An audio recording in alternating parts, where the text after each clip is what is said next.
Natasha Ryan, host of Time to Head North. And man, I am so excited for this podcast. And full disclosure, I have interviewed my guest before when I was a reporter at King 5, the NBC station here in Seattle. So we've gone down this road, but I am so happy to revisit this on behalf of the North Group.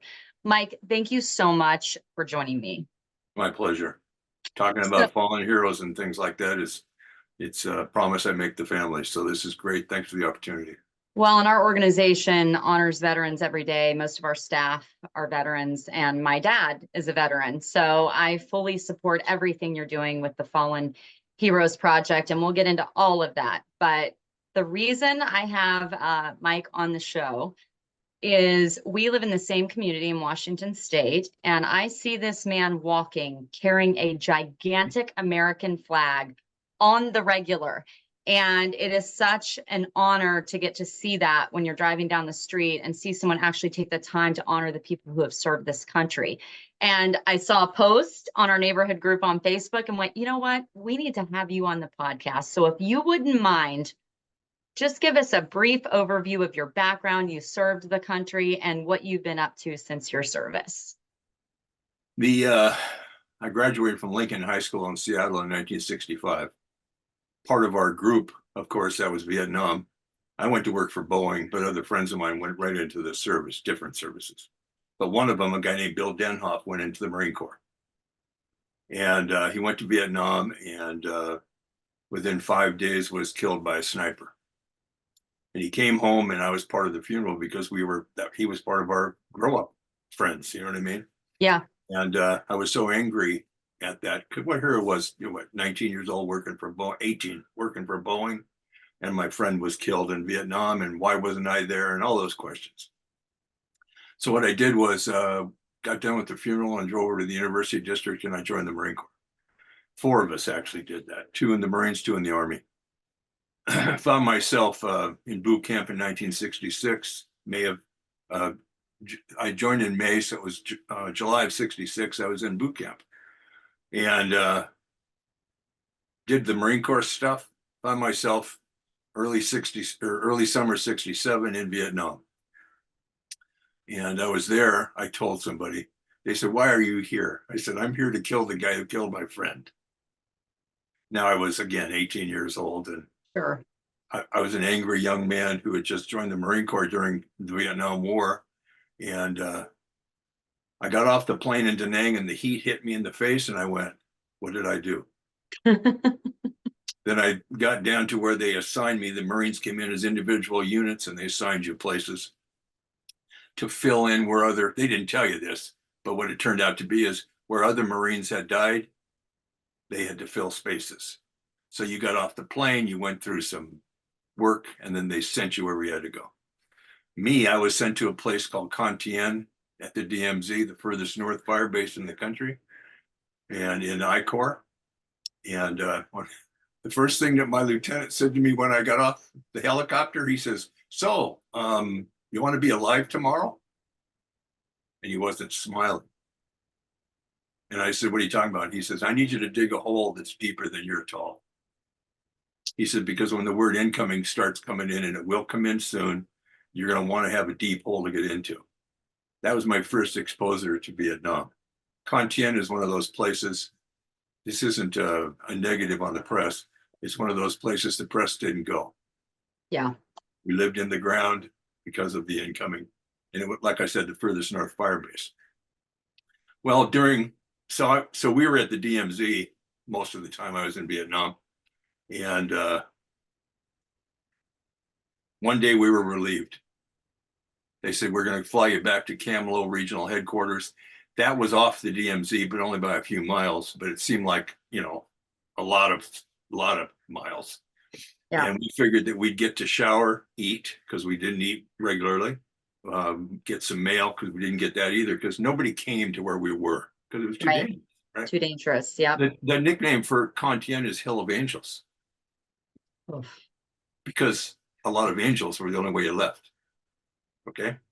So anyway, so we're at Cam Lo Regional Headquarters. First morning, March 28th, 1968. Incoming.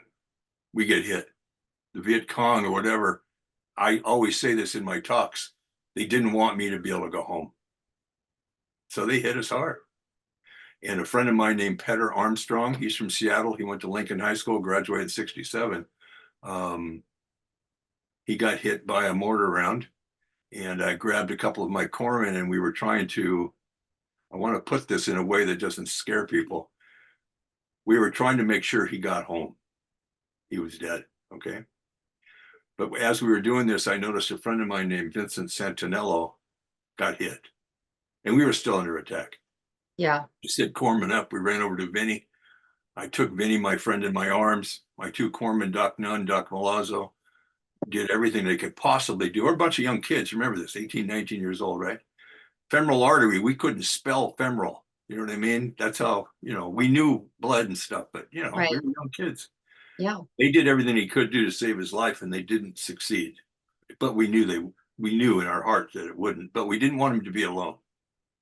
And the last thing that happened is Vinny looked up at me and he just said, Mike, I just want to go home. And he closed his eyes and went home. Something happened to me at that time, only it took me about 40 years to figure it out. Vinny gave me something. This is what I believe. Okay. So jump forward, I come home April 10th, 1968. I go back to art school because part of what I was doing in Vietnam when I wasn't fighting, we lived in holes, but we still had time off, right? I would draw portraits of my friends on sea ration boxes. And then they'd pay me. I'd send the money home because I always knew I was coming home for whatever reason. And the pictures would be sent then to their families. And in a lot of cases, the only thing that came home was those pictures. So when I got home from Vietnam, I knew art school was going to be where I wanted to go. Got into the Burnley School of Professional Art in Seattle, was there for 3 years. Was able to work the diploma from there into a job with the Seattle School District under the CETA program, Comprehensive Employment Training Act, where they taught me how to program computers. 4.5 years into that job at the school district, the University of Washington came over and said, we want you to come to work for the University of Washington. You have an art degree and you've got a computer background, and we're opening up this new group of work that we want to do with computers. We want you to come and join us and help us do that because you have that expertise. And then for the next 27 years, I was at the University of Washington as their artist. We opened up the trademarks and licensing business. I became the director of trademarks and licensing, a lot of intellectual property stuff. I got to learn all that great stuff. But during that time, I kept doing portraits. And I was using the celebrity portraits that I was doing because I started working at the Cirque Dinner Theater doing celebrity portraits with an actor named Van Johnson a long time ago. Ran into him. I just ran into him in the hallway. And he and I hit it off incredibly, right? And he was really nice to my wife. And so I did his portrait. A guy named Gene Keane owned the Cirque. And he said, I did the portraits and I got home that night and my wife told me she wanted a divorce. One of the things she said to me was the reason she wanted the divorce, and she was a wonderful person. She stayed with me through school, so I'm not going to ever say anything bad about her. She was a great person. Yeah. But one of the reasons she said she wanted a divorce is she said, the way I was going, I wasn't going to get famous fast enough. Now, I knew what she was trying to say. Back then, it hurt like heck, but I knew what she was trying to say. And so the Cirque Dinner Theater opened up some doors to me because after our divorce, there wasn't a lot of money, right? So I went to the owner of the Cirque, Gene Keane, and I said, let me do the portraits in your lobby of all the stars coming here to do dinner theater. And you pay me this much money and 2 tickets to dinner. Figuring that I would someday, and I did, meet somebody like you. We're going to date. I'm not going to have to pay. Plus, think about this. Plus, I'm going to introduce you to celebrities. Going to be great, right? Yeah. Just so you know, I was able to, in this thing I was doing, I was able to get Johnny Mathis to actually sing the 12th of Never to my girlfriend at the time in the Opera House when it was sold out. And he actually got up on the stage and said, this is for Cheryl from Mike. And he sang it to her. It sold out Opera House. Thinking that might be the best one. I also did I also got her an opportunity to meet with Harrison Ford, and they actually held hands for an evening while Harrison and I did some artwork together for children down at the Flight Museum. But anyway, so you can see art was starting to just grow. And the more celebrities I started doing, the more I became known to them as the celebrity artist. And part of that was what, Kim Holcomb came out here to talk about initially, right? Those guys, Evening Magazine. Yeah. And so what we ended up doing is I had this thing I came up with. I said, I'm sitting here with Harrison Ford, and I'm sitting here with Ingrid Bergman, and I'm sitting here, all these people. Oh, It just so cool. happened. It Yeah. just happened. Well, George Burns and Jack Lemmon, when they say something good about you, everybody hears it, right? I figured, I'm sitting across from Gregory Peck, and I'm drawing his portrait, and we're having a great relationship, and I've got like 3 or 4 blank illustration boards. Mr. Peck, would you sign these for me? Or Mr. Ford, would you sign these for me? What are you going to do with them? I'm going to draw your portrait on them, and I'm going to donate to charities around the country. And that's what happened. And that's how Evening Magazine started. John Curley became one of the auctioneers for a lot of my charities in the area. He and I forget his name now. Sharon, God, I forget his name. Anyway, I'll get it back. But anyway, so John one day said to me, he says, well, how much money do you think you raised for charity with your celebrity portraits? And I said, well, somebody told me about $10 million. Dick Friel was the other auctioneer, Dick and Sharon Friel, who I loved. And so when that happened, Evening Magazine did that piece in 2003 for my studio in Edmonds. And now here's the tissue story. So I get a call from a woman. NBC picked it up because I said to you, I also was artist for Playboy for 7 years. And in the interview with Evening Magazine, I mentioned that. And when Evening Magazine trimmed it down, the thing they left in was that comment. NBC picked it up and it went around the country. Yeah. Okay. So I get a phone call. And it's from a young woman named Sharice Johnson. She lives in Boise, Idaho. And she said, I just saw you on NBC. And I love your portraits. Now you'll remember this story. Yeah. And she said, how much would you charge me to draw my husband? That's all she said. Now, initially, I'm thinking national exposure. I'm a portrait artist. She's wanting to pay me. This could be really good, right? Yeah.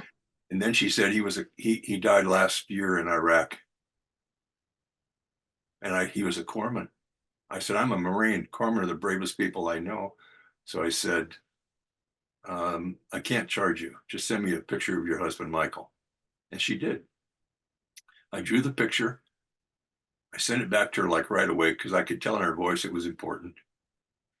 About 2 days later, I sent everything priority mail. So 2 days later, I get a phone call. I'm actually in the car going to get a haircut. And yes, my hair was just like this at the time. You know what I mean? And she says to me, she said, I just called to say thank you. She said, yesterday I received the portrait you sent me of my husband. And she said, the minute I opened it up and took it out of the envelope, she said, I looked into his eyes and I was able to start and finish conversations we never got to finish because he was dead. And we talked for 2 hours. Oh, you're going to make me cry. Oh, you haven't heard the best part yet. Because you have to remember the story I'm telling you now is why I do the thing I'm doing now. Okay. She said to me, she said, so we had this long conversation, she says, and I just talked to the picture and she said, I'm calling to say thank you again. And she says, at the end of the conversation, I looked at the picture and I said, I love you. And she said, I felt him tell me he loved me back and he was okay. She says, I'm calling to say thank you. And I said, well, you're welcome. She says, no, that's not why I'm saying thank you, not because of the picture. She says, last night's the first night in a year I've slept all night. Oh, Mike. So I said, and she was serious. This is a very serious conversation I'm having. And the conversation went on for about 25 minutes. So obviously there's a lot of other stuff I'm not telling you, but it was all incredible. Yeah. And I got off the phone and I said to my wife, well, what happened? And I said, now we need to do them all. And she said, how are you going to do that? And I said, well, I've been doing portraits, for 40 years with all the celebrities, and the Cirque and everybody, and the Seahawks and the Mariners, everybody. Yeah. I said, I can do that. She says, how are you going to pay for it? I said, I'm going to leave that up to God. It has nothing to do with me. I just have to do the art. Well, that was 21 years ago. And now I've drawn in excess of 9,000 free fallen hero portraits. I just was downstairs right now working on one at 5 o'clock this morning. I was talking to a Gold Star mother, or no, Gold Star widow from the East Coast in Pennsylvania. She's getting together a picture of her husband and sending it to me. He died in 2005. And what we're both trying to figure out is, why now did we Yeah. all get this portrait thing started? There has to be a reason. And I said, you'll know when you get it back. So what I do now is I still do the Seahawks stuff, some Mariner stuff. I'm retired from the University of Washington. I have a national championship ring with my name on it that Don James gave me. So all of that was very successful stuff, right? But now what happens is I get up at whatever time of the day it is. Because you remember, I'm working with people all over the country. Right. And actually, because I do this internationally too for the fallen from Iraq and Afghanistan, in the middle of the night, the phone rings. Yeah. So this morning I've been drawing a fallen hero. This afternoon I'll start another one. Yesterday I mailed out 2 more. It's like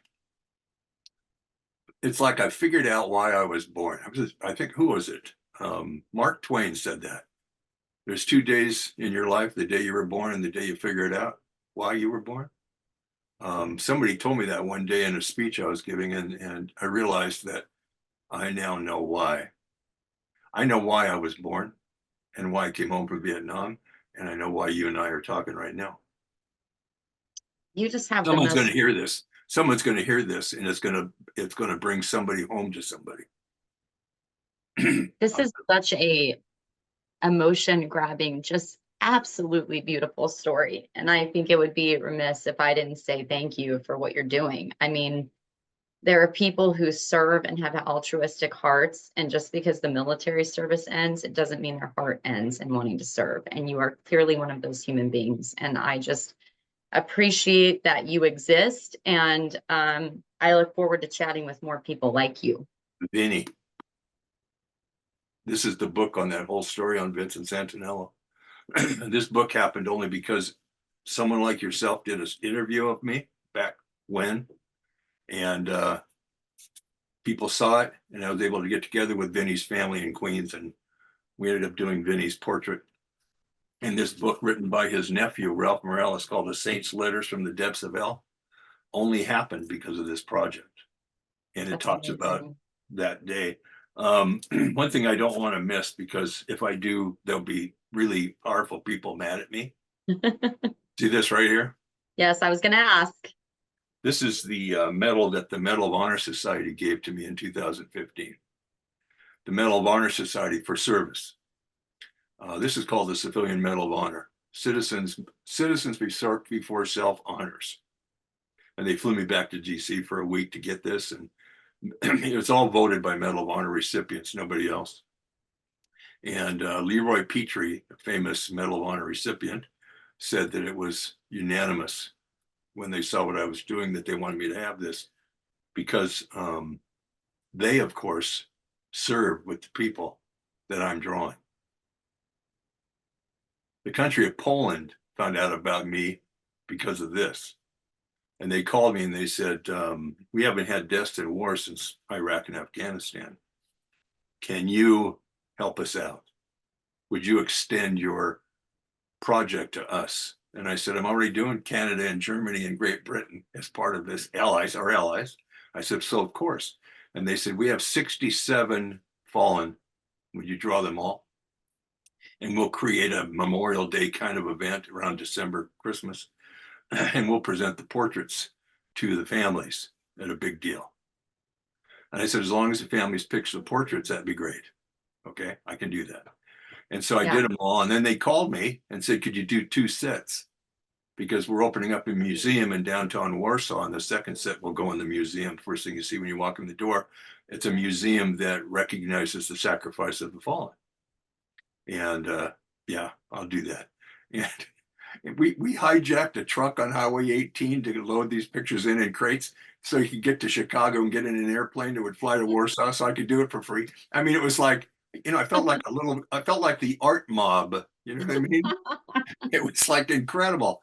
And so I'm sitting at my table, like right here one day, and phone rings. And it's the attaché from Poland. And he says, you've just been nominated for the Polish Armed Forces Medal.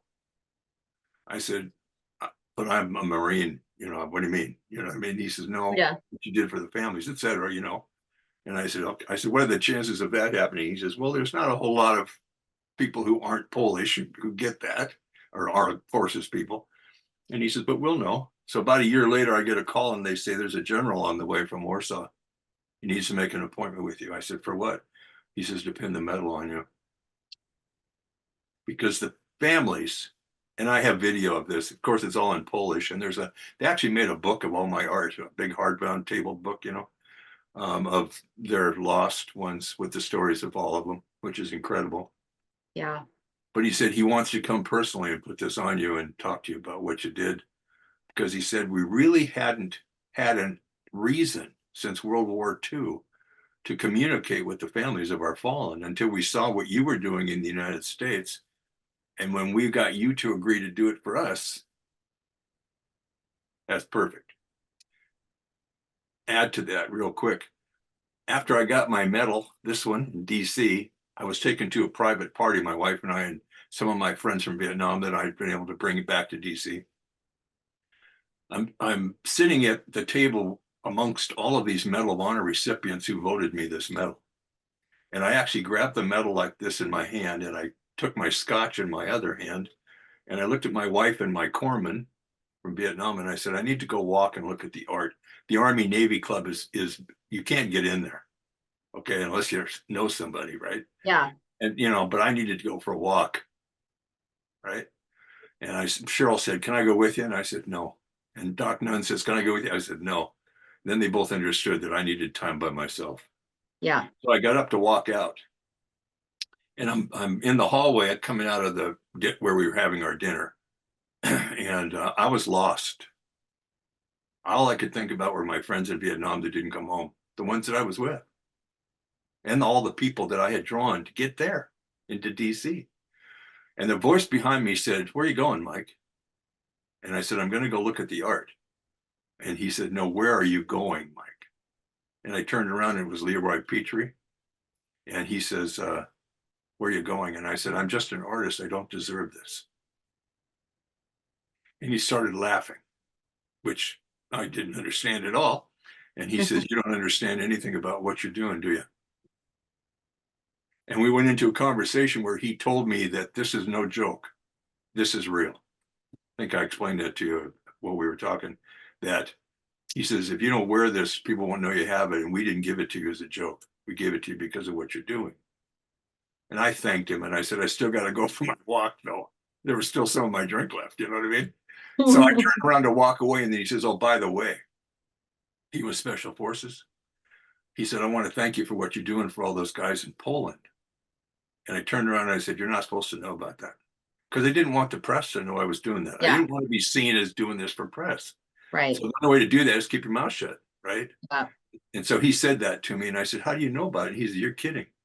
He says, the Special Forces family is very small. Yes. He said, the minute they told me that a Vietnam combat veteran was doing this art, and then we were nominating you for this medal, he says, it all came together. And he says, I just want to say thank you. He says, by the way, some of those people you're drawing, I was with when they died. He says, I can't tell you how proud I am that you're doing it. So I left DC in a whole different place than I arrived in DC. Mm-hmm. I spent one whole day at Section 60. I met a Gold Star dad there just to visit his son's grave that I had drawn. His name was Eric Hirschberg. Great man. He's a part of my project now. He helps me a lot on the East Coast. And so I'm standing there. Have you been to Arlington? Yeah. Okay, so you know all the stones. Yeah. Put yourself there for a minute. So I'm standing at Eric's grave, and I look up, and I see all those other stones, right? Mm-hmm. And I notice all the names on them. And I've drawn most of them. And I almost lost it. And in fact, there was a couple of friends of mine with me who actually held me where I was going over, right? Then I thought to myself, I have to visit these graves. So I said to Cheryl and to Eric, I said, I'll be back. And so I started going to each gravestone that I'd drawn, saying a prayer, connecting. And I thought to myself, I've got my cell phone in my pocket and I've got all these phone numbers of all these people. Why don't I call their families and let them know I'm in Arlington? And they all answered. Oh, And one of them said, Lee Kahn said to me, he says, it had to be a miracle to get you back to DC. And I said, I got this incredible honor. And he says, Adam needed you to be there for some reason,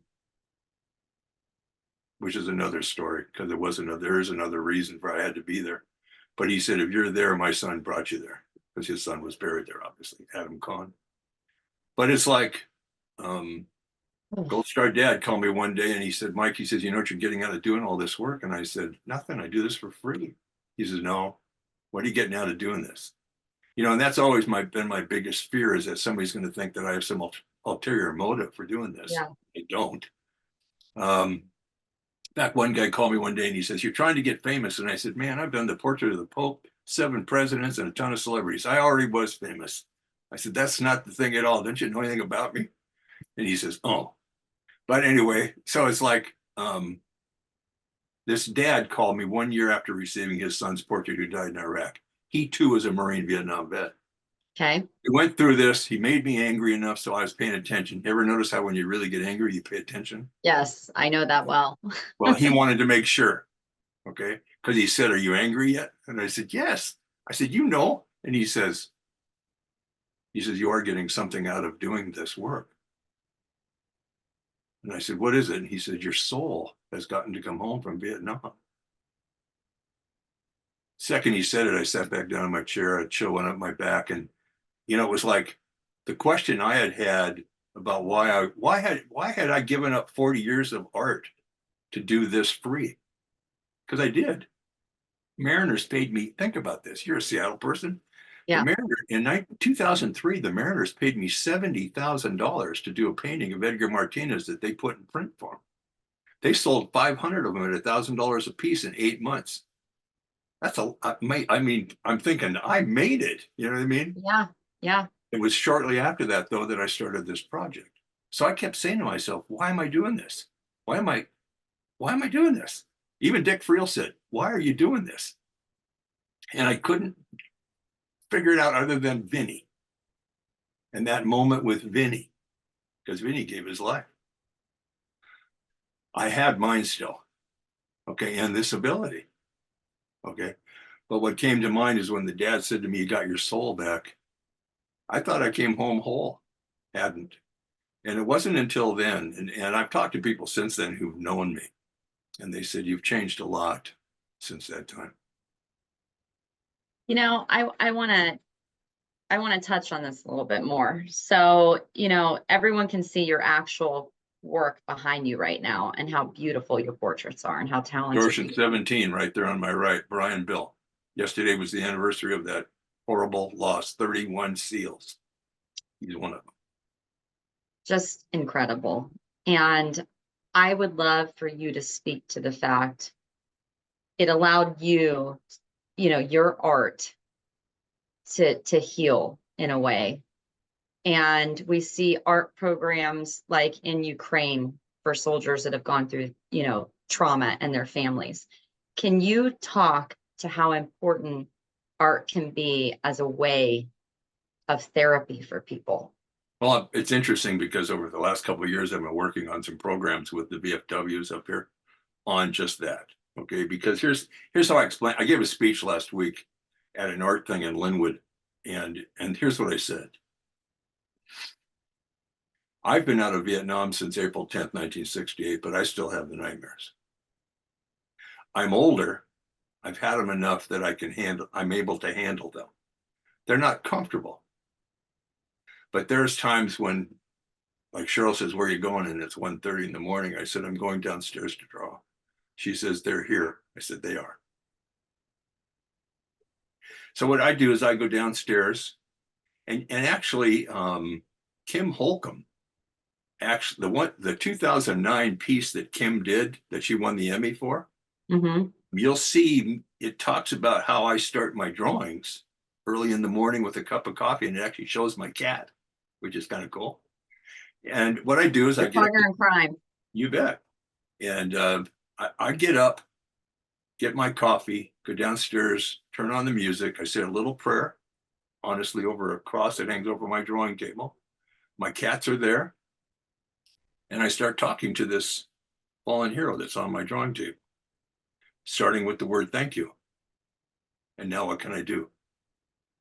And then for the next 7 or 8 hours, I'll draw this picture. Now, the nightmares I was having when I began that process every day, and I've been doing, remember now, I don't work 5 days a week. I work every day of the week. Okay. Yeah. In fact, I know that if you were here, you and I talked about this. I was doing 2 and 3 a day. Yeah. And they take 5 to 7 hours a piece. Okay. Because I got to get it, the process. When someone, let's say you lost somebody, and the minute you talk to me, now you're like this, waiting. Just like the woman I talked to this morning on the East Coast, she's now waiting. Okay. And Yeah. I know that in my head. So there isn't like time. Time is irrelevant. It's like, can I stay awake? Can I stay alert? I say a prayer to help me do that. But you see what happens at the end of my 7 or 8 hours? The portrait's finished. Inside of me, something is saying, this is going to be really good when it gets home. Now get it home. And I know what that is, you know. As I said to the wife this morning, when I start your husband's drawing, you know, he's going to be here. And I believe that. I said, because there'll be something I'm going to do. I won't know how I did it. But what happens is, you know, those nightmares I was having? Yeah. They're gone. Because I've focused my energy that was trying to delve into what was hurting me into something that was going to help you. Saying you're a gold star. It was going to help you. Okay. So I become focused on you and this thing that's going to go between you and me. And the nightmare just gets pushed away. And what's happening is over the years they're being pushed further away. I'm having less of those moments. Yeah. And then at night, what you see, now most of the people who have seen, because I've been walking and running for years in Edmonds, and Yeah. I don't know if we talked about this before, but people have stopped me and asked me what I do. My walks are to make me able to do that tomorrow all over again. When you see me waving the flag or not dancing to Michael Jackson anymore, for sure, because that screwed up my knee really good. Thriller album's a great album, but you don't want to dance flipping a flag. But anyway, what ends up happening is that by the end of the day, I'm overwhelmed by the sorrow and loss of the person I'm working for. You let's say it's you. Mhm. I'm carrying what your heart's doing, and I'm trying to help your heart. Okay, Your but true impact. but it's all right here. Yeah. And again, I've been doing it 21 years. And so what happens is that when I walk at night and I see the dogs, if you know, I used to be called the biscuit man before the flag man because I carried biscuits for all the dogs.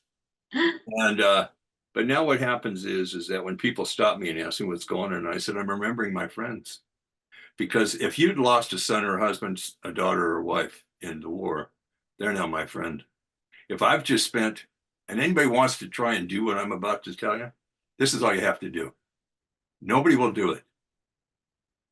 Won't matter how many people you see or who see this, they won't do what I'm going to suggest they do. But you could try it.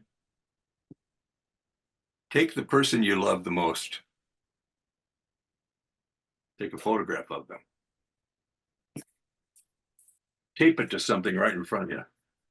Turn off your phone, turn on some music, get a cup of coffee or a glass of wine or whatever.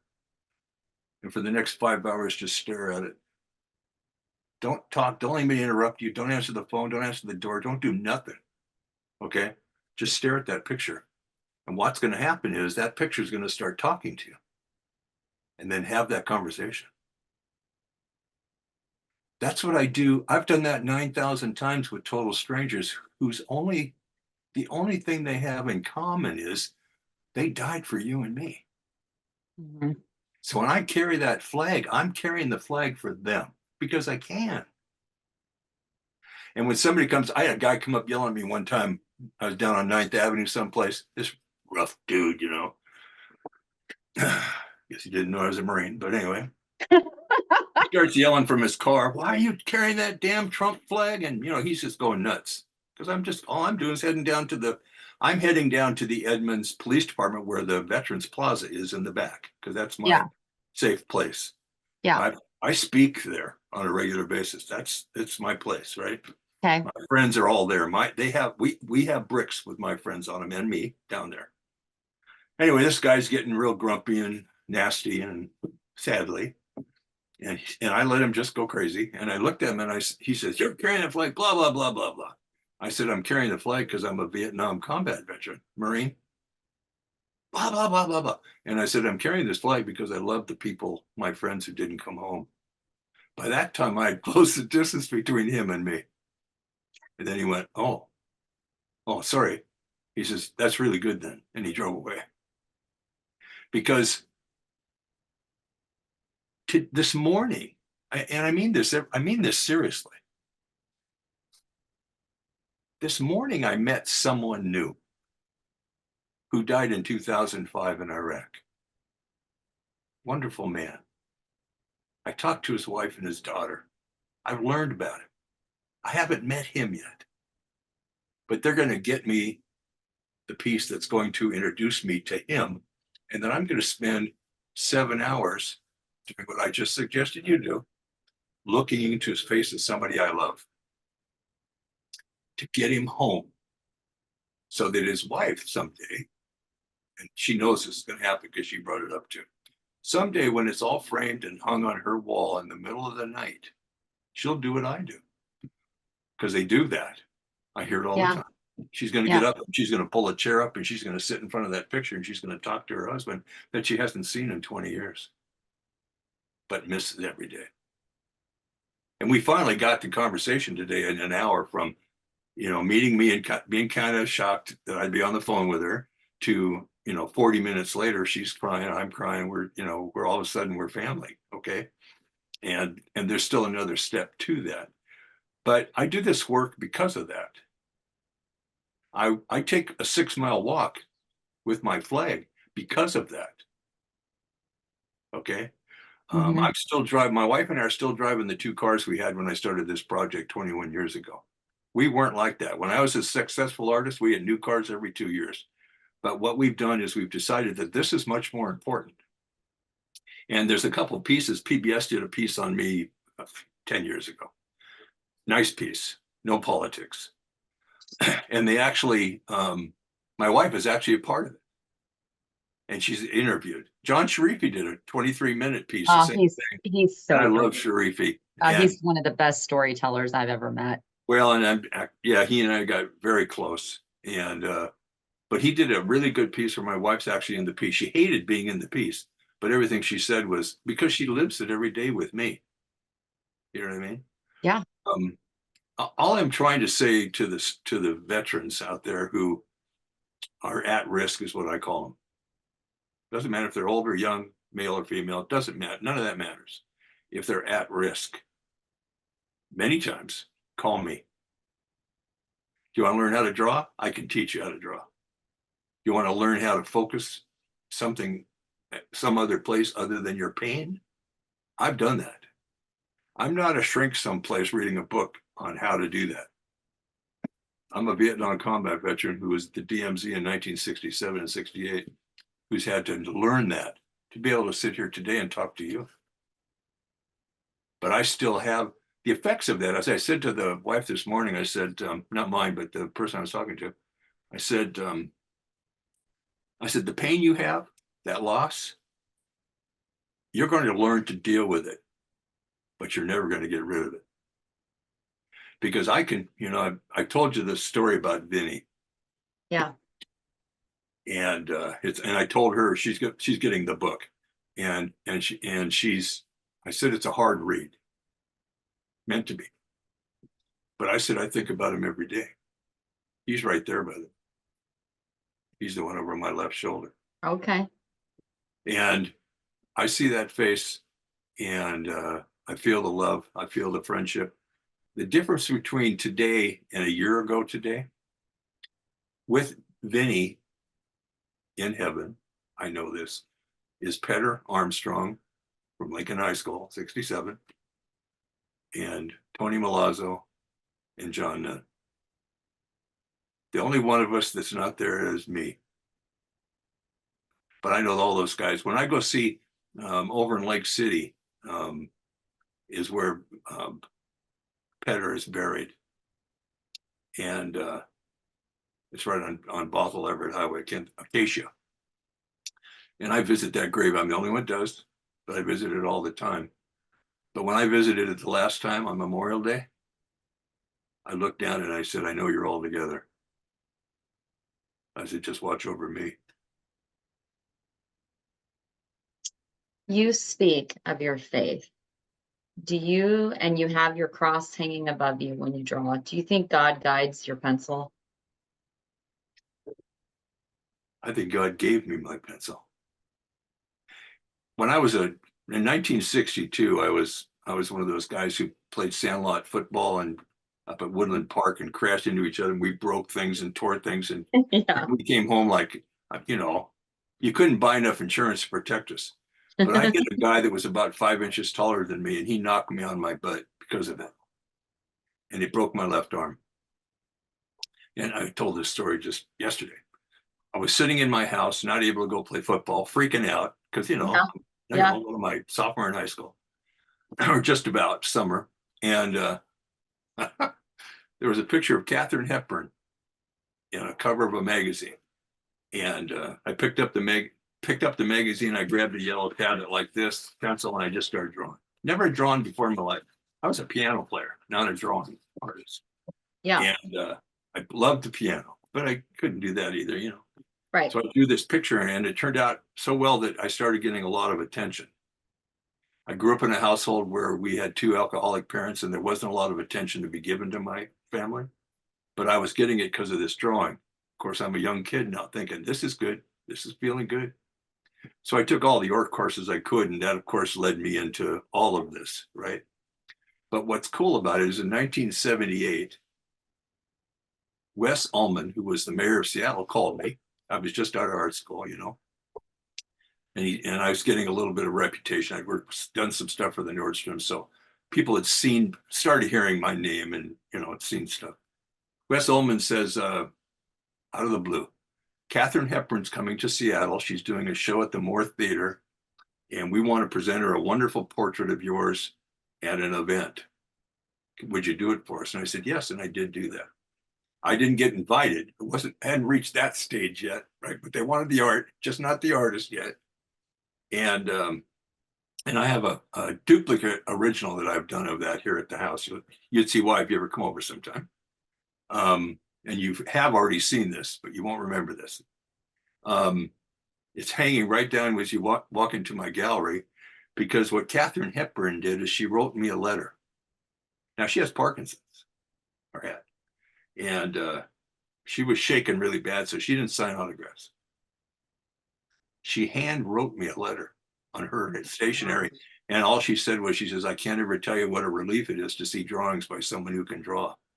But Katharine Hepburn, what I later told her after I got that letter was, you don't know this, but you're the person that started my art. Wow. Because of that day in 1962. Talk about a full circle moment. And she was incredible. And for her to, she said that comment with no coaxing. She had nothing to gain. There was no, it's no reason for her to compliment me on anything. She's Katharine Hepburn. You know what I mean? I'm Mike Reagan, the Edmonds guy that carries a flag. It's like, but for her to actually say that to me, it was just like one more step. So you asked me if God sharpens my pencils. Think about what we've talked about. I just told you the Hepburn story. I work for free. I'm a 501c3. I beg for donations all the time, and I know we talked about that. But I was able to start this project because the Mariners paid me $70,000 to do Edgar Martinez. The same time I was starting this project, the same time I was going to get this call from NBC, same time I was going to get this call from this Gold Star widow. How did that happen? Why did they want to pay me so much money that just happened to be what I needed to start something I hadn't even started yet? Yeah. Why was Dick Friel and I so close that when I wanted to start this, Dick Friel actually, he and Sharon came out to the house to sit down with me to start to to try and talk me out of this. He says, you're a very good artist, making all kinds of money doing it. And now you're going to tell the world basically that you're going to do this for free for anybody who's lost something in the war. He says, are you crazy? The Dick Friel, right? And I said, but I can do this. And he says, no, I know you can do this, but nobody would do this. And I said, I'm going to do this. Sadly, if you, and I know you know this, we lost Dick a number of years ago. Sharon's still a good friend of mine. But I know that Dick is somewhere looking, going down, going, that son of a gun, he did exactly what he said he was going to do. I love this country. I'm disappointed where we're at right now. Just my own words in a lot of places, a lot of ways, but I still love this country. I carry the flag because I love this country. When the people who stop me on my walks now, and they do, are the people like you who contact me. My carrying the flag made you feel good. Yeah. I have people, I was down on 9th Avenue just 2 weeks ago, and I think I said this on my Facebook. In fact, I know I said it on my Facebook page in a post. This woman drives up next to me who I'd never seen before, and she stops, and I'm always nervous when that happens. Yeah. Okay? Yeah, that's Obvious fair. reasons. Yep. Because not everybody's nice. But she stopped and she just looked at me and she smiled and she says, it's so nice to see you again. Well, I didn't know I'd ever seen her before, but she's one of those people like you who had seen me with the flag, right? She says, I just wanted to find out what happened. And I told her my meniscus story and all that stuff. And I said, but I'm back. And she says, you make me smile on the inside and the outside when I see you carrying that flag. I said, I'm a Vietnam veteran. I have to do this. She says, thank you for doing it for me. And then she drove away. I mean, think about it. Think if you were doing something that you know you were supposed to be doing, and you weren't doing it. Like Don James said to me one time, he says, the true gift is something that somebody gives when they don't care if they get credit or not. They expect nothing in return. I have hidden most of what I do. Yeah. And because that's not why I do this. What is going to happen, the commanding general at Fort Lewis for I Corps, Jacoby, he asked me to come and speak to his command staff before they took over in Iraq. So I was down there, right? Talked to 125 people from captains up, generals, major, and they're all Army Special Forces guys. And I'm wearing my Marine Corps leather coat that the Marine Corps made for me because of this project, turning around with the Marine Corps emblem on the back, being booed by probably the baddest people in the whole Army, But at the end, Jacoby says to me, he says, when are you going to be finished doing this work?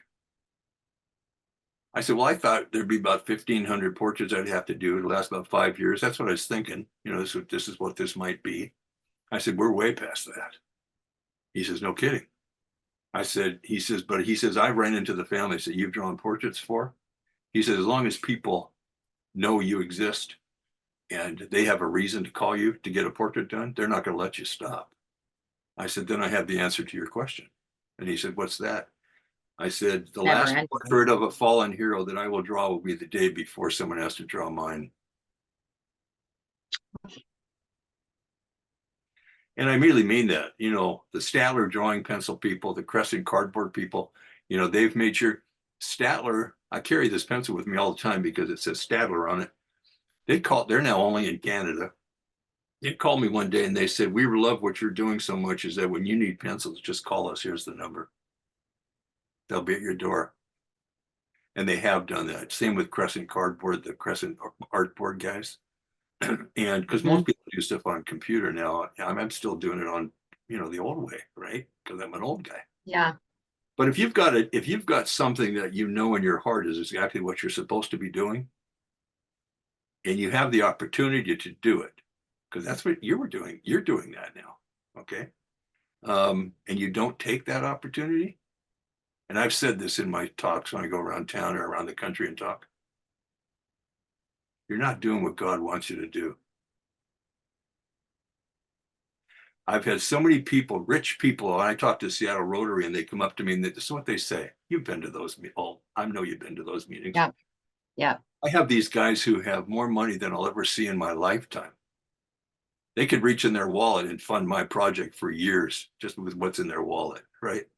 Yeah. Yeah. And they look at me and they say, I wanted to be an artist once. And I look at them and say, why aren't you? And they say, well, I got a family and I got a business and I'm happy and, nice home and, blah, blah. And I said, I had all that too. They said, yeah. I said, maybe what you're talking about is you're successful. And they go, yeah, of course. They're not being arrogant. It's reality, right? Yeah. Yeah. And I said, that's success. I said, but I'm not living success. I'm living destiny. I lived through a war, bad war, held my friends as they died, drew portraits of people who disappeared in battle. And I had no choice.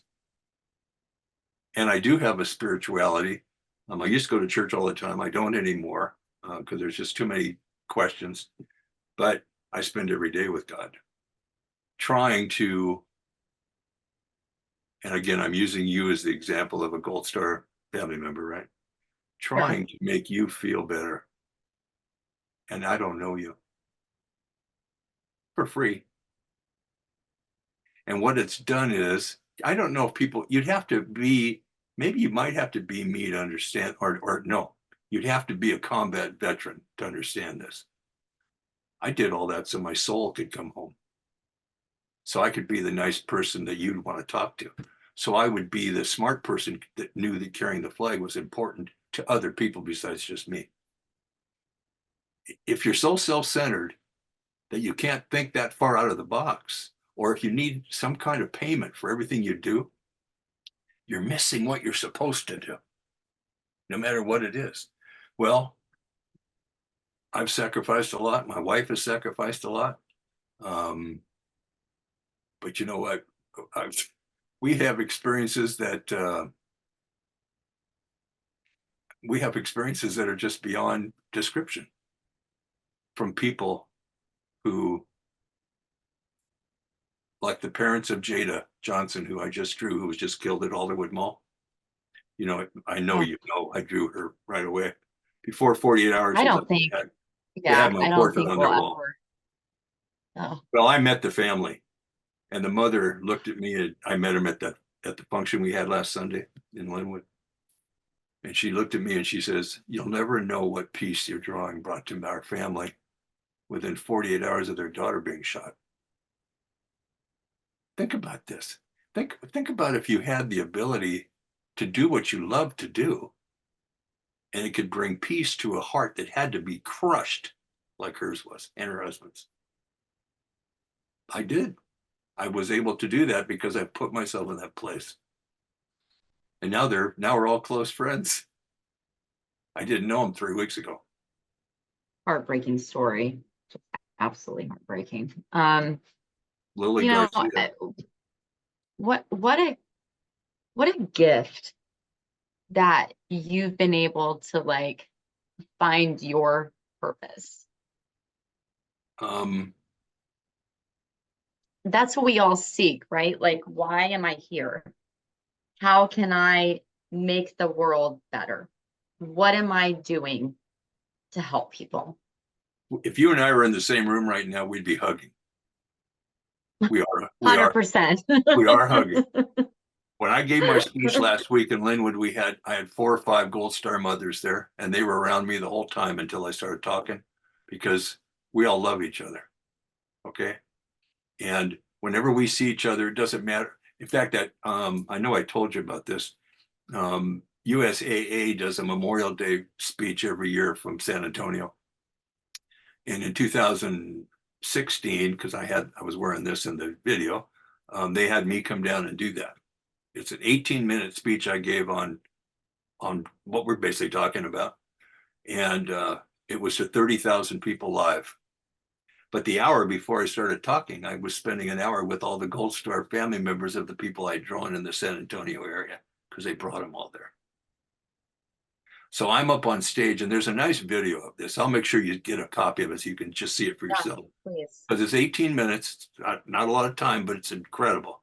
starts out with me. They sent Hollywood here, filmed me do a portrait. Then they took it to Minnesota and presented it to the family. And that's the video they show before it shoots to me on stage talking. It's incredible, right? But it's like,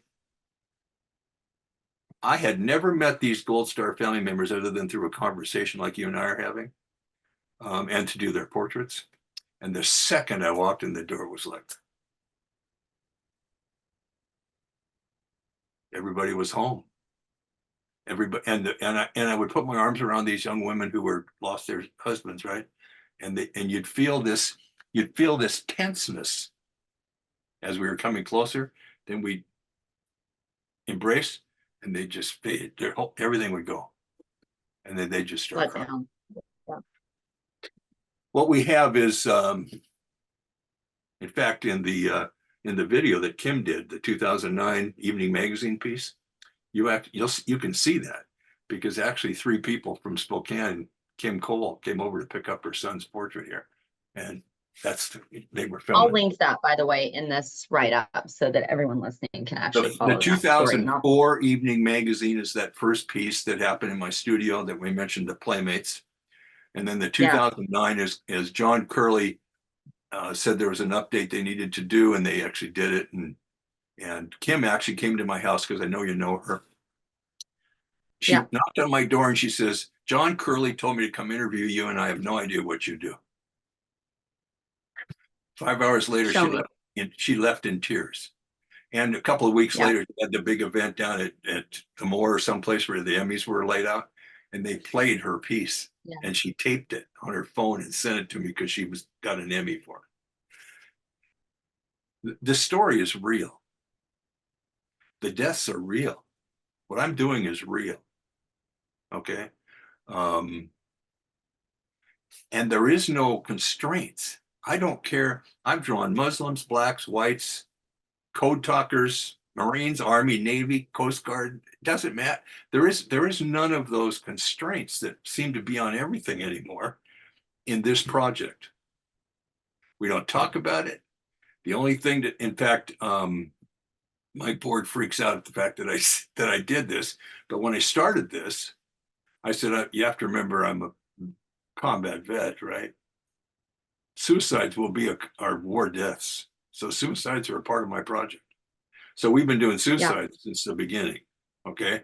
And it's like, I have family members call me and they say, everybody's turning on us because my son killed himself. He did like 7 tours and he killed himself, and everybody's turning on me. I said, not me. Not me. Because I'm a combat veteran. I know something other people don't. I said, he's a hero. He'll always be a hero. Get me the picture. 100%. So what we're doing is healing those hearts. But if you can think about if you could do a job where you could reach out, there's going to be people who watch what we're doing right now. Okay. This is going to happen. They're probably going to contact you. So you'll know it. They'll say, how do I get a hold of him? Doesn't even matter that we say fallenheroesproject.org. They're going to contact you to get to me, because they have the need that I'm willing to serve, that we're talking about. And when we're done, because of what you and I've done now, they're going to feel better. You and I are going to do that. We're a team now. For anybody that sees what we're doing. You're going to make me cry again. Thank you for including me and telling your story. Like you are one of the most powerful interviews. And I say that there's a reason that I saw that post and reached out to you again. You know, I remembered meeting you the first time and I went, we have to get this story out there again, because the work you're doing is so powerful, and hearing you speak about it from such a heart-centric approach, like, I don't know how anyone wouldn't want to help or be involved or pass this along, right? So, Mike, I can't thank you enough. Remember one other thing real quick, by the way. I only walk every other day. I only walk every other day because of my knee. I'm trying to not hurt it again. Imagine if the day you were looking outside wasn't the day I was walking. You happened to see me on the day I was walking. See what I'm saying? Yeah. there's things going on. What was that famous movie that was out about when things just happen? It was a love story. The glove flies in the air at the end of the movie. It's synchronicity, Serendipity. serendipity. Serendipity. Love that movie only because it's so complicated throughout the whole movie. But when that glove flies through the air and he's laying on the ice, and you go, I know exactly who that is. You know, it's like, is that exists? Okay. This Gold Star widow today said it to me. She said this. She says, as long as you let it exist.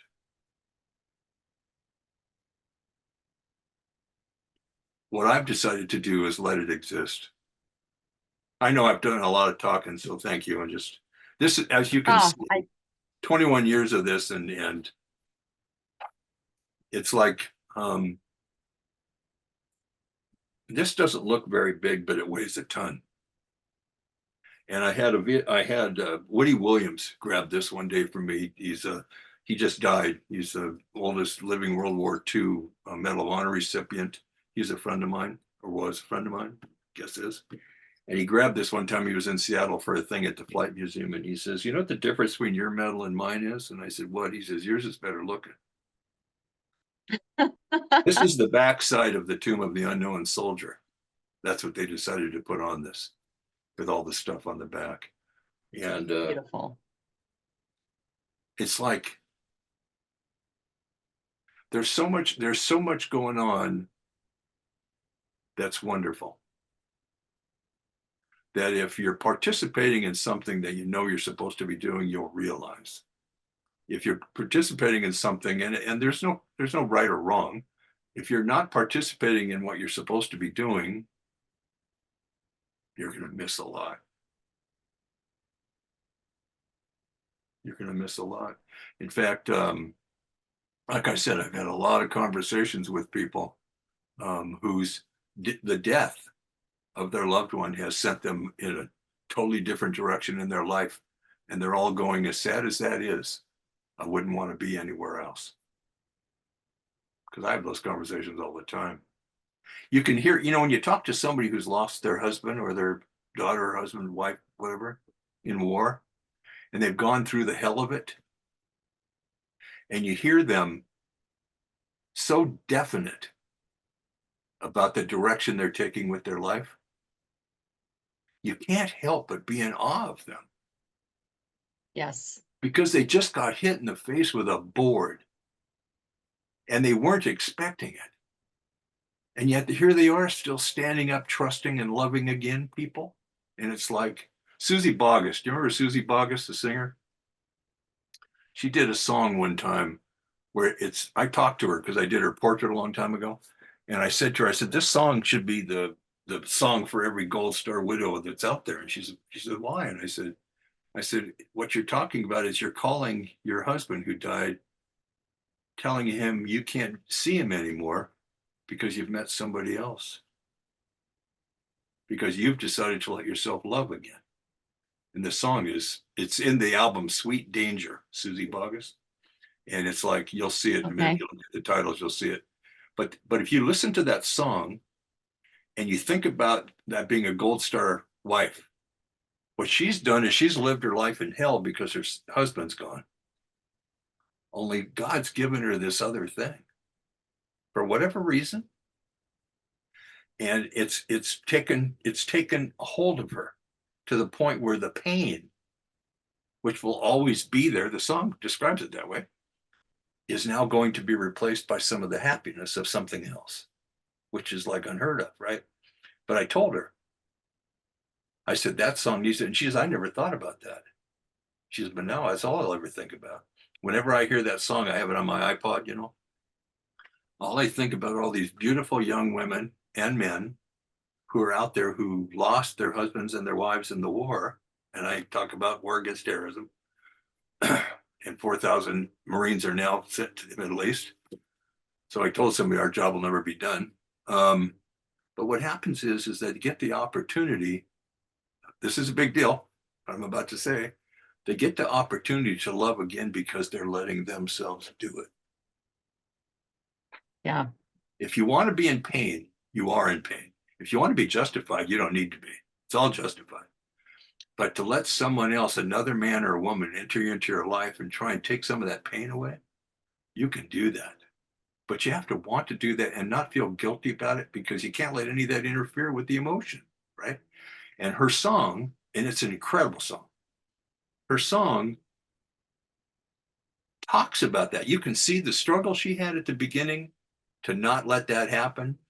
And then she says at one point, one of the words in the song says, "It's not a question of who I love the most. You're in heaven and I'm in heaven with him. And you've always said that you wanted me to be happy." She just realized all of that. And so it's the same thing with work. It's the same thing with a job. I can be sad, and I have a lot of sad days. Um, you'll see me by, if I'm walking faster, I'm having a bad day. Okay. But I can go downstairs and draw a picture and come back upstairs and not be sad. If I can talk a veteran into who's considering suicide or worse, and there are worse, if I can talk him into going down and sitting at a drawing table and picking up some paints, or drawing a picture of a train or a car or dog or cat, I don't care what it is, it will distract them enough to get their senses back, which is all you need back. Okay, you just need, it's like you need that break to happen. The minute it happens, you're better. And if you can get them to do that for like 20 or 30 years, they'll live. They'll be 77 years old someday talking to somebody like you, trying to explain why it's important to do that. It's like I said, I talked to Mark Wright this morning, and he holds you in high esteem. And I appreciate that. and Mark is, and Mark and I've been friends forever.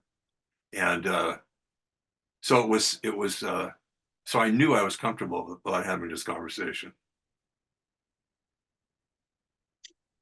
I'm so glad we had it. And I feel like we need a part 2. Well, I haven't told you So, about Dr. Wimpy yet, and you're going to want to hear that story, because for a long time, I did all the portraits at the Everett Clinic for all the doctors who either died or left the clinic for years since 1973 yeah. on part of my other stuff. But Dr. Roland Wimpy's story, you don't want to miss that Well, story. you can't do that now. You can't tease. You got to tell the story. So I do all these portraits for the doctors. That was, because I've always been an artist. I never worked a 40-hour week. Yeah. Remember, you're the one who got me to tell this story. Okay. No, I'm here for it. So I'm sitting at home, and I get a phone call. It's on a Monday night. I think it was Monday night. And Tuesday night. And I get a call at home. And the clinic says, you need to do Dr. Wimpy's portrait. Now, he was a young guy, Roland Wimpy. And I said, okay. I said, what happened? And he said, his wife and he and their 2 daughters were in a car wreck in Olympia by a drunk driver, and they're all dead. Oh, And he says, you need to do a portrait. I said, I need to do a portrait of all 4 of them. So they had to give me the pictures. And so they were busy doing that, calling the family and everything. The mother, the doctor's mother, lived in Spokane. And so okay. when she found out what I was doing, and she took a look at who I was, because people started to know who I was, she called me and she Yeah. said, can I commission a second portrait for us? I said, no, but I said, I'll do a second portrait for you. So it's a portrait of 4 people. It's a big thing. And actually, at Providence Hospital, the monolith up in Everett, in the Dr. Wimpy prayer room, you can see that first original still hanging there. Even though they've moved the chapel, when they updated the whole hospital, the Dr. Wimpy Yeah. prayer room still exists. And if you walk in the door and just take a look at the left, you'll see the picture I'm going to tell you about.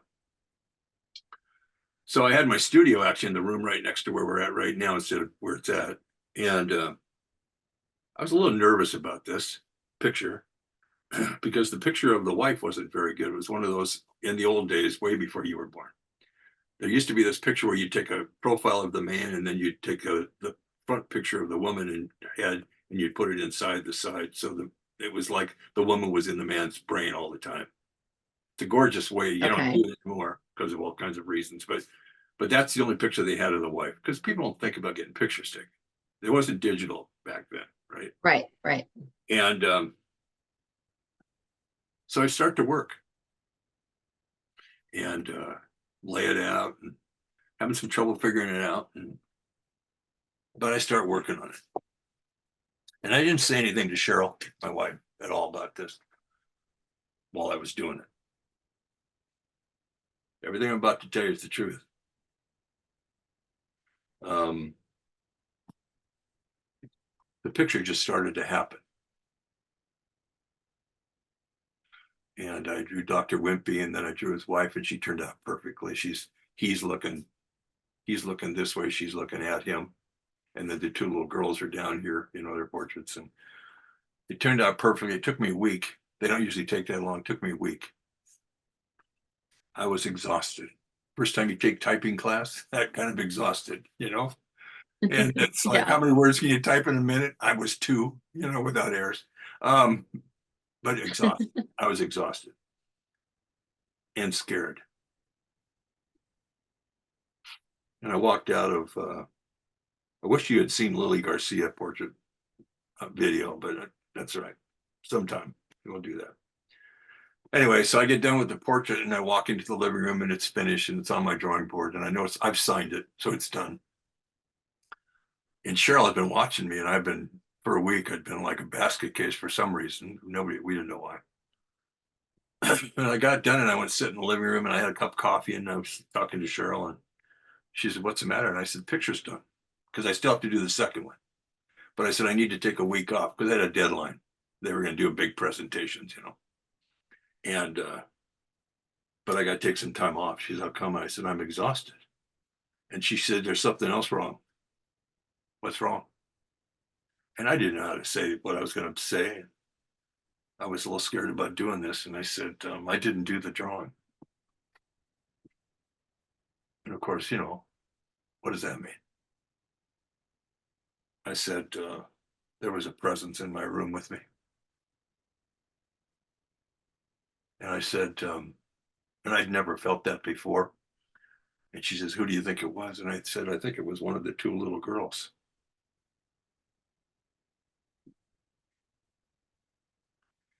But I couldn't see their mother's face very well. But they made sure that I did. So I finished the portrait. But I said, I got to rest because I was wiped out. About 3 hours later, I got up off the couch and she said, "Where are you going?" And I said, "I got to start the second drawing." And she said, "How come?" And I said, "Because it's in here." So I wrapped the one and because they had to go to the framers, eventually. And started the second drawing. And the second drawing had the same four people in it, but they're different. They were done in a different order. And Cheryl came in and she says, "How's it going?" I said, "There's somebody here." She says, "The same person that was here before." I said, "No, it's the other little girl." She said, "How do you know?" And I said, "Because of the way they had me put their images, I can tell. They're talking to me." And so I finished the drawing. And I called Cheryl and I said, "I'm done with the second drawing." And there was a relief in me. There was a relief in the room. Okay. And Cheryl always looks at the drawings when I'm done. And she looked at it and she started to make a comment about one of the little girls. And I looked at her. This is exactly what I said. I turned to her in my chair because I had my drawing chair like this and she's looking at the art. And she started saying something. And I looked at her and I said, "It is done." That's all I said. She said, "Okay." So I wrapped up the things and it was on my mind. Something had happened to me. Okay. It was on my mind. So I used to go to St. Thomas More Church by my house. And Father Yeah. Ringley was my priest and I loved him to death. I did love him to death. And I told him one day I needed to come over and talk to him. He made me dinner, told him the whole story. And he got this smile on his face and he said, "Well, that's love." That's all he said. And it wasn't enough. And then he looked at me and he says, "You don't know what you said, do you?" I said, he said, what were the words you used for Cheryl? I said, it is done. He said, you did 2 drawings, right? I said, yes. He said, how come you didn't say they are done? I said, well, we were just talking about the second one. I just said, it is done. It's what I said. He said, you know what the last words God used on the cross were? I said, what? He said, it is done. So my friend Mike Rohrbach, who's, I know he's in my will and everything. He was the chaplain for the Huskies when I was there all those years, and he lives up here with us. And Yeah. I called him over one day because, you know, I was still having some trouble with this, and I didn't tell him what Ringley said, right? And so we were chatting, and Mike's sitting in his chair, and he's a big, you know, linebacker kind of guy, you know, big dude. Yeah. Yeah. And I tell him the end, and he looks at me and he just smiles because he's a chaplain. And he says, the last words God used on the cross where it is done. So I'm still, as you can see, hesitant about all of this, but something did happen. Something happened. Yeah. Yeah. So I'm up, no, but here's the key. So I'm up at the church, up at the Everett Clinic, and we're going to do the presentation. And it's just the family and some people from the hospital. And in the room are both pictures, you know, covered. And I meet with the chaplain up at the hospital. And I said to him, I said, told him the story. And I said, I feel like I have to tell their family this. And he says, you can't. I said, well, no, it's real. He says, it doesn't matter. He says, you can't tell them that story. Figured, okay, he knows best, right? So I went into the room and I'm introduced and the pieces are up here like this and the family's all sitting in the audience. And I said, I'm sorry, but I have to tell you a story. And the chaplain walked out before I could tell it. And then I told the story. And the mother of the father of the doctor stood up out of her chair and she walked up and she put her arms around me and held me like I'd never been held before in my life. And she wouldn't let go. And I told her, I said, you're not holding me, are you? She says, no, I'm holding my son. A year later, she sent me a book that Kubler-Ross had written about death. And she had found this book. They're all passed now, of course, it was that long ago. But she's written in the book, and I have that book. She says, the story that you told us way back when we got our portrait a year ago, she said Kubler-Ross writes about in this book her story of death and the things about it. And she says, but I needed you to know that. She says, you're not the only person who senses that. And so I've kept that book. But there's many times, like I said, and I said this morning to the widow I was talking to, I said, I'm not kidding you. Remember, I don't know this woman. I know you better than I know her. I said, your husband's going to be here when I draw that picture next week. And she said, I know. There's this other stuff going on. And she said it. I've said it many times. You've heard it before. As long as you leave yourself open, if you leave yourself open, you know, when I'm talking to people and I can tell that they're not open, I don't tell half these stories because it's a waste of my breath. But it's like, you got to be open to the possibilities. You know, if you've got something horrible happening to you, I firmly believe that if you can take yourself to a place where you can actually ask for help, there's a high probability that you'll help yourself. Yeah. But if you don't believe in that, or if you believe everything, the whole world's against you, you're never going to be able to reach that place where that calmness and that peace is evident. I saw horrible shit in Vietnam. Sorry for the word. I could use worse words. You're fine. But it's like they've happened on the podcast. This isn't censored. But I've seen and been a part of horrible things. Horrible. And like I said to somebody the other day, like I said about this book is a hard read because some of what we've sensed, actually is in this book. Because the day Vinny died, my friend Mike Gorman said he says in the book, it says I use the F word all the time. And I said, Doc, you did. think about where we were and what you were seeing and what we were experiencing. That, it didn't matter. And he says, yeah, but now it's in the book. I said, don't worry, they're not going to think badly of you. But it's like, what I've just decided is that I have no idea where I'm going with this, where it's taking. I don't no longer, I could be alive in 25 years. I hope I am. I got a lot of work to do, but nobody knows. You know, I've lost 5 friends since October, close friends. I'm sorry. And it's like, and with Alzheimer's, 3 of them were Alzheimer's. So we went from having lunch with a friend of mine who, at the end of our 4-hour visit, grabbed my hand and he looked at me, and this is a guy I've known for 50 years, said, "You're Mike Reagan." And I realized that Dick had no idea who I'd been for the last 4 hours because he was in that progression. Yeah. And Yeah. then he passed away a couple of weeks later. But it's like the reality of all of that. You know, it's like, what happened? You know, what happened? Okay. And you remember all the good stuff, but if you don't make yourself available, if you don't make yourself available, then anything that's good that could happen won't. It just won't. Mike, this is now my favorite podcast episode. And You know, again, I just can't. I know what the word love is, and it's not as simple as I love you, that kind of stuff. It isn't. That's not what it's about. Yeah.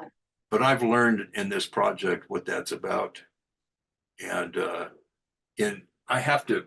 I know we're near an end, but I have to read something to you. And the reason I'm going to Please do. Read it. I was interviewed one time, by NBC, and I got contacted by a radio station in London.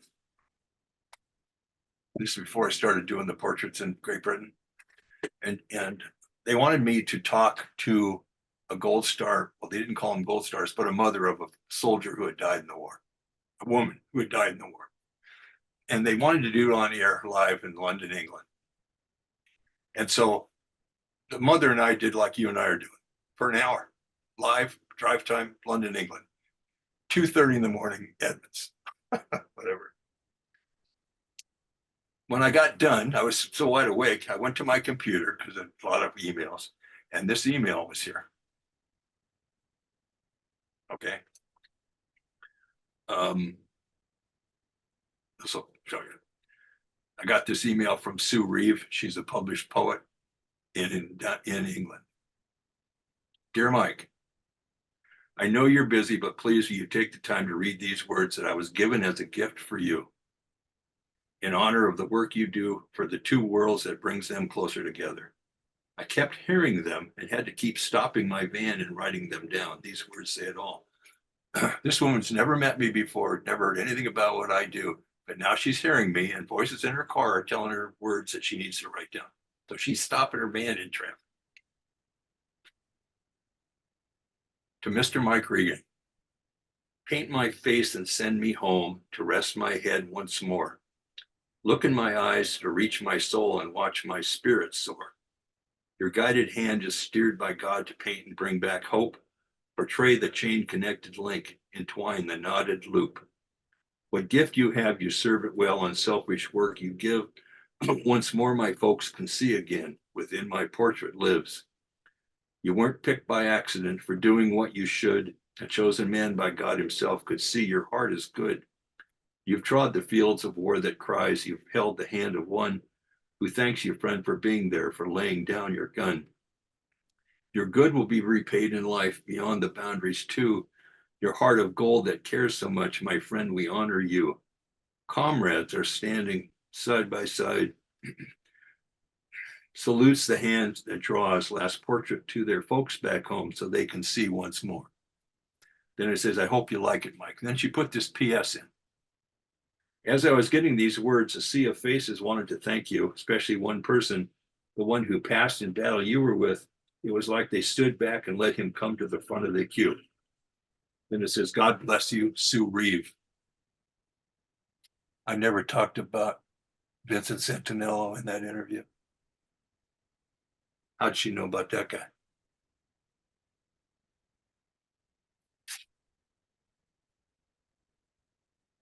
She is still to this day Chills. my closest friends.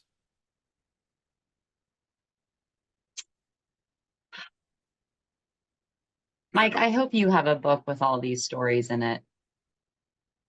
There's been conversations about it. I had an author for a while. She's a great person. Wrote a book about her dad in World War II, but she couldn't find any interest. We're not giving up on it. There's some people who want to get together and talk about something, but we'll never know. Somebody did ask me one time. They said,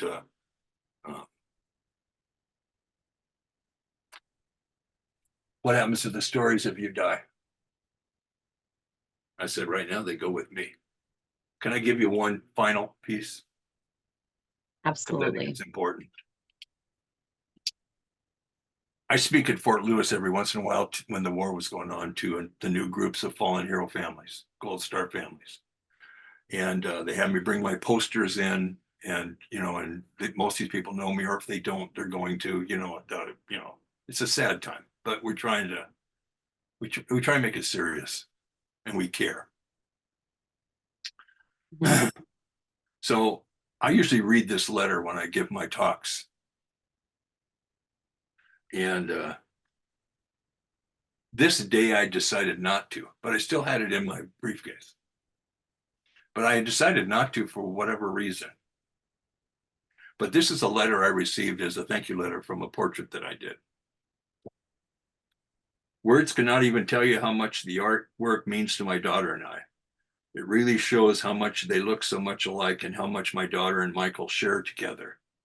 The fallen hero's name is Michael, right? I am sure as she gets older, she will value the art more than you know. I know each time I see it, I see wonderful memories of that day and how special it was. It was of her daddy and her at the zoo. I drew them together for the first time.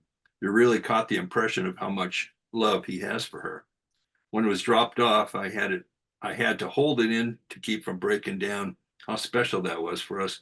I cannot thank you enough for your time and how much love was put into the drawing and my husband's picture and of him holding one of his most important things in his heart, his daughter. I know that my daughter loves that picture and will one day be able to have it at her home. I know that every time my daughter sees that picture, she points at it and says, "It's her daddy." I tell her he is looking out for her and that he loves her very much. She blows a kiss to him before we leave the house. We did not have many pictures, but the drawing puts us a bit closer to his feelings, and we now have the best picture of him showing how much he loves her so very much. May God bless you, and please keep making these impressions for all the families of the fallen out there. Your team of angels and supporters are very lucky to have had you touch our lives. Thank you, Michael. Her dad killed himself with a gun in front of her.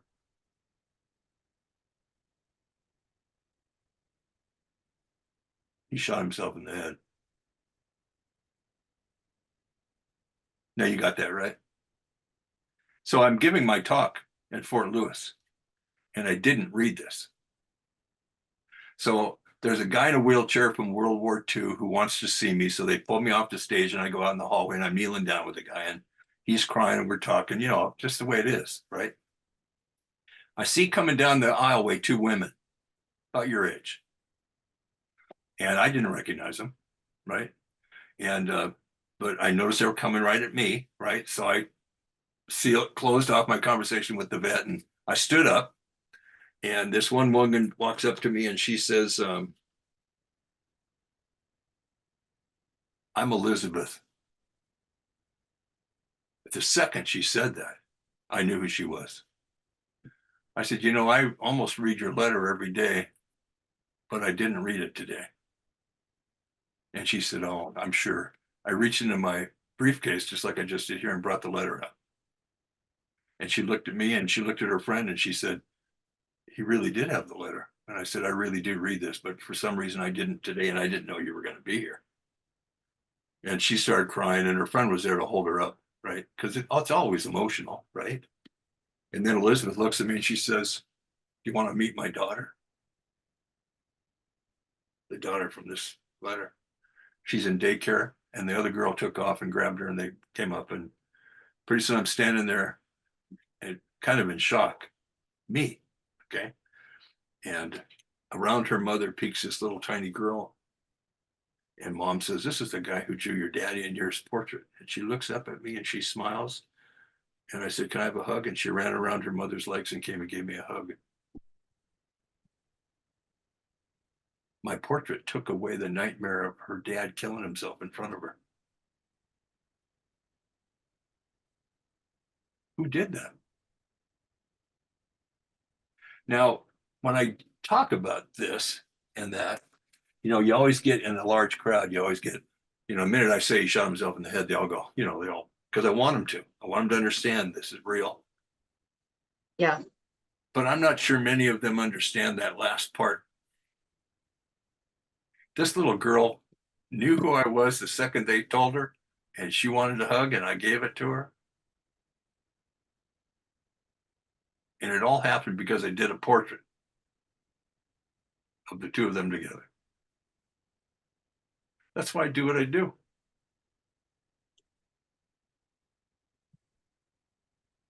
I don't think I've had so many tears held back and hearing all of your stories in so long. And again, Mike, thank you so much for sharing and being vulnerable with stories you don't often tell and those you do. I just really appreciate your time. And my hope Thanks for is by caring. getting this out here. Thanks Yeah. for caring. There's about 5,000 people and a lot of others on my Facebook page that are going to want to know where to find this. So please make sure I have the information with you. I will post it everywhere I possibly can. That's going to be a promise to you. I've got a lot of people out there who are sad, who would love to feel like they had a part in this. Absolutely. What a gift. If you would like to learn more, it's fallenheroesproject.org. Again, this is Mike Reagan. Thank you so much for your time. And if you want to hear more podcast episodes, you can do that at tngdefense.com under our podcast section. I can't thank you all enough for listening, watching, and I hope you got as much from this as I did. Mike, again, thank you for everything you're doing. By the way, heroes is HEROES. Fallen Heroes. Perfect. Thank you for that. The journalist in me appreciates you spelling that. Thank you. Thank you, Have a great day. Have Thank a you great for the day. time today, dear. I'll talk to you later. Bye.